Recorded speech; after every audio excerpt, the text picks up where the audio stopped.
Nearly 2 hours later, the red surgery in progress sign above the operating room finally switched off. The doors slowly opened. A pediatric surgeon stepped into the waiting area, removing his surgical cap. His expression told us everything before he spoke. Ryan rushed forward. "Doctor, how is she?" The surgeon took a slow breath. "Your daughter survived." The tension in my chest released all at once. I nearly collapsed from relief. "But," the doctor continued, "the damage was far worse than we expected." Silence filled the hallway. We removed 38 magnetic beads from Lily's stomach and intestines. 38. The number echoed in my mind. The magnets had attracted each other through multiple loops of her intestines. Several sections had already lost blood supply. He paused. We had no choice but to remove part of her small intestine. I covered my mouth. Ryan lowered his head. Patricia burst into loud sobs. "She will recover," the surgeon continued, "but she'll require long-term medical care and regular monitoring. This surgery will affect her digestive system for years." Every word felt heavier than the last. Then the surgeon looked directly at me. "Can I ask something?" "Of course." "When did Lily first complain about stomach pain?" "This morning, around 2 o'clock. He frowned. "Are you sure?" "Yes." He exchanged a quick glance with another doctor standing nearby. "The injury suggests these magnets have been inside her for at least a full day." Ryan spun toward me. "What?" His voice echoed through the hallway. "You didn't notice anything yesterday?" "I swear she seemed fine." "Fine?" He stepped closer. "How could she possibly be fine?" Patricia quickly joined in. "I remember Lily looked tired yesterday afternoon." She shook her head dramatically. "I almost told Madison to pay more attention." I stared at her. No, that wasn't what happened. Lily had laughed while drawing pictures at the dining table. She had eaten dinner normally. She had smiled before bedtime. There had been no crying. No fever. No obvious signs. The surgeon interrupted us. "I have another question." We all looked at him.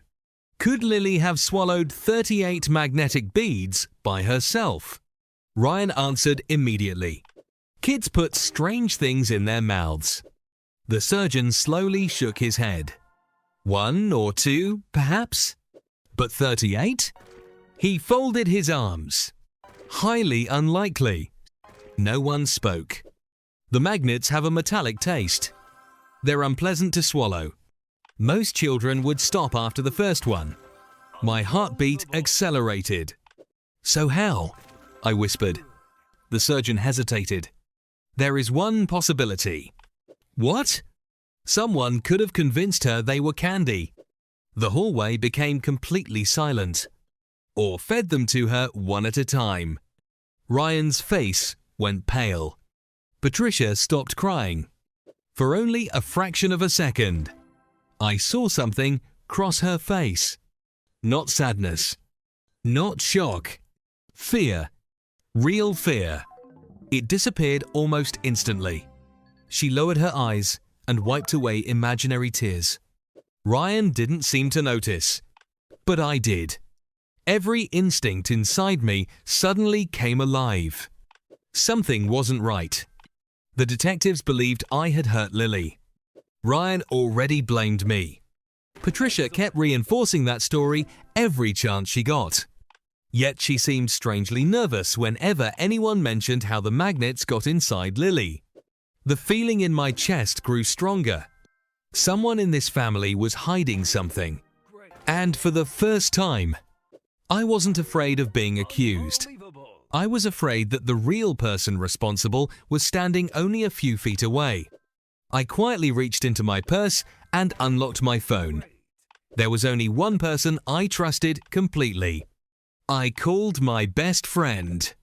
She answered on the second ring. "Madison, what's happening?" "Jessica." My voice cracked. I need your help. Anything. I need to borrow your laptop. There was a short pause. Now? Right now. I'll meet you wherever you are. I ended the call. Ryan noticed immediately. Who were you calling? Jessica. Why? I need to check something. What could possibly matter more than staying here? I looked straight into his eyes. Our living room security camera. His expression changed. Only slightly. But I saw it. Patricia reacted much more dramatically. Her head snapped toward me. What security camera? The one facing the dining room. She blinked. I forgot you even had one. I hadn't forgotten. And judging by the sudden color draining from Patricia's face, neither had she. For the first time since this nightmare began, I believed the truth still existed.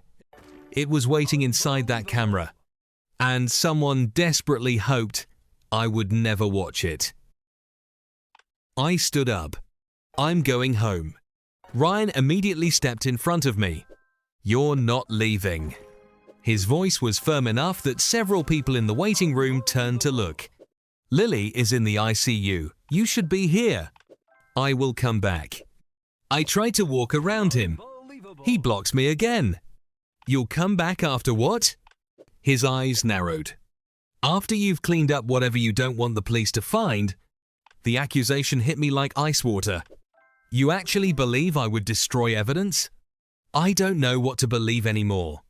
Before I could answer, Patricia hurried over and grabbed my wrist. Please, Madison. Fresh tears rolled down her cheeks. Think about Lily. She needs her mother. If you leave now, what will everyone think? I slowly looked down at her hand, wrapped tightly around my arm. She wasn't comforting me. She was stopping me. That realization changed everything. Until that moment, I had only been suspicious. Now I was almost certain. Someone desperately wanted to keep me away from that house.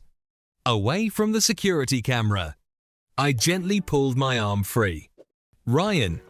He stared at me. Why are you so afraid of me going home? I'm afraid you'll make things worse. No. I shook my head. You're afraid I'll find something. Neither of them answered. Instead, Patricia immediately began crying louder. Oh, listen to her.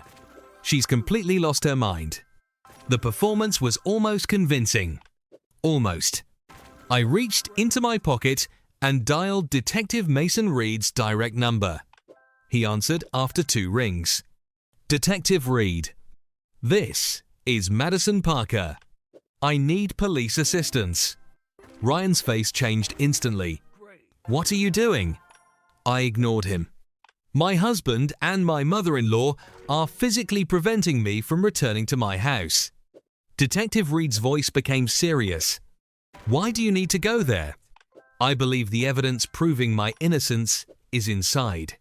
Patricia stopped crying. Completely. The silence from her was louder than any scream. What kind of evidence? Our security camera. I heard Detective Reed inhale sharply. Does it record continuously? Yes. Do not go alone. His tone became firm. I'm sending officers immediately. Ryan reached toward my phone. Give me that. I stepped backward. He just tried to take my phone, I told the detective. Understood. We're on our way. The call ended. No one spoke. Ryan looked at Patricia. She refused to meet his eyes. For the first time since arriving at the hospital, I noticed something strange. Ryan looked angry. Patricia looked terrified. Those weren't the same emotion. 15 minutes later, Detectives Reed and Brooks arrived with another uniformed LAPD officer. They listened quietly as I explained everything. Ryan crossed his arms. This is ridiculous. It's our house. We have nothing to hide. Detective Brooks looked at him calmly. Then you shouldn't have any problem with us securing the property. No response. Patricia forced a weak smile. I'm sure this is all just a misunderstanding. Her voice trembled. Detective Reed noticed. So am I. He turned toward us. No one enters the residence before law enforcement. No one touches electronic devices. No one deletes files. No one uses the Wi-Fi. Is that understood? Everyone nodded. Jessica arrived just as we were leaving. She rushed straight to me and hugged me without saying a word. I nearly broke down. After hours of being treated like a criminal, someone finally believed me. The drive across Los Angeles felt endless. Streetlights reflected across the windshield while nobody spoke. Detective Brooks rode beside me. Ryan and Patricia followed in another vehicle with Detective Reed. As we pulled into the driveway, my heart began pounding. Everything looked exactly as I had left it. Lily's pink scooter rested beside the garage. A soccer ball sat near the front steps. Nothing looked out of place. Yet somehow, everything felt different. Detective Reed unlocked the front door. No one touches anything until we document the scene. We entered one by one. The house was silent. Too silent. Jessica gently squeezed my shoulder. Where's the camera? I pointed toward the bookshelf in the corner of the living room. There. Patricia glanced at it for barely a second before looking away. That old thing? I didn't even think it still worked. It worked yesterday, I answered quietly. No one missed the nervous crack in her voice. Jessica opened my laptop while I logged into the camera system. My fingers shook so badly that I entered the password incorrectly twice. Finally, the recording appeared. Yesterday afternoon, 3:42 p.m. The living room came into view. Lily sat at the dining table coloring a picture of dolphins with bright blue markers. A few moments later, I appeared on screen carrying a basket of laundry upstairs. Then someone entered through the kitchen door. Patricia. She smiled warmly. Exactly the same smile everyone always admired. She sat beside Lily and reached into her designer handbag. My breathing stopped. She placed several tiny silver balls onto a folded napkin. Lily looked up curiously. Grandma, what are those? Patricia smiled. They're magic moon pearls. Lily giggled. They're shiny. They grant wishes. My hands turned ice cold. Detective Reed leaned closer to the screen. No one in. The room made a sound. We all kept watching.